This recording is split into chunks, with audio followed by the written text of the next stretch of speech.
Assalamualaikum warahmatullahi wabarakatuh. Para pemirsa sahabat Ihsan Logika, pada kesempatan hari ini saya berkunjung ke pengusaha kurma di Lombok Utara, di Kabupaten Lombok Utara, Nusa Tenggara Barat.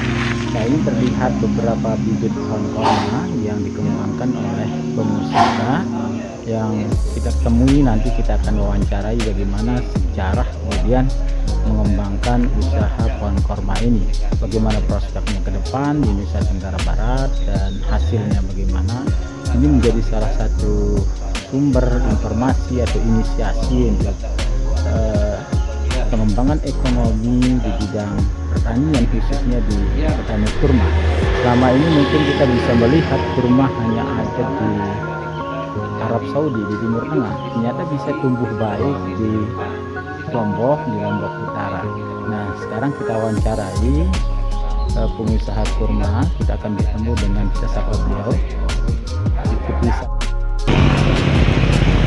Nah, para pemirsa Ihsan Logika, ini bisa kita saksikan ya, terdapat ini menurut pengusaha kurma di Lombok Utara, ini bibit-bibit ini datang dari Jawa Barat.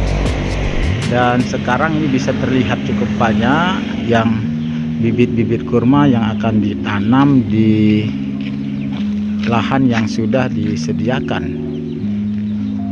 Nah, bisa kita saksikan.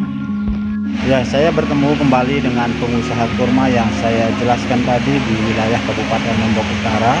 Saya dengan Bapak Suharman. Ya, kita tanya-tanya beliau. Ya. Usaha ini Pak Suharman, saya memulai usaha dari begitu saya selesai pendidikan di Institut Tadi. Saya sudah mulai merintis sebuah usaha. Dan alhamdulillah dengan ilmu komunikasi yang saya miliki di Fakultas Dakwah, itulah yang saya pakai sehingga pada saat ini saya merasakan bagian dari menguasai ilmu komunikasi. Ya, terus kurma ini bagaimana ini? Prospeknya barangkali kapan memulai ini usaha kurma ini? Mulai usaha kurma mulai 2017. Karena melihat prospek yang luar biasa, bahwa di satu sisi kurma adalah tanaman sunnah, nah, secara keagamannya, secara keakhiratannya, dan secara keduniaannya sudah jelas. Secara potensi ekonominya sangat luar biasa. Per pohon itu bisa mengalahkan 1 hektar kelapa hasilnya. Iya. Memahami kurma ini hanya bisa ditanam di Timur Tengah gitu. Kalau menurut Bapak Suharman itu bagaimana itu faktanya itu?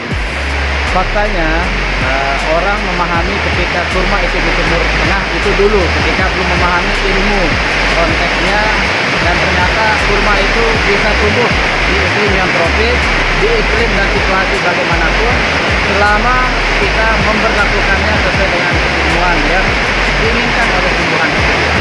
Nah, contohnya kurma sudah bisa kita buahkan. Hasilnya kira-kira tadi hasilnya per pohon itu bisa mengalahkan 1 hektar pohon kelapa. Berapa lama tanamnya ini? Masalah berbuahnya relatif, ada yang mulai usia 2 tahun setengah, 3 tahun setengah, tapi ada tumbuhnya mulai usia 5 sampai 7 tahun, kadang 10 tahun. Terima kasih Bapak Suharman ya. Demikian para sahabat Ihsan Logika, kita sudah mewawancarai bagaimana pengusaha atau petani kurma di wilayah Lombok Utara. Ternyata hasilnya cukup menggiurkan seperti yang dijelaskan tadi. Bisa satu pohon kurma itu bisa menghasilkan sampai puluhan kali lipat dari pohon kelapa. Sungguh sangat menggiurkan sekali.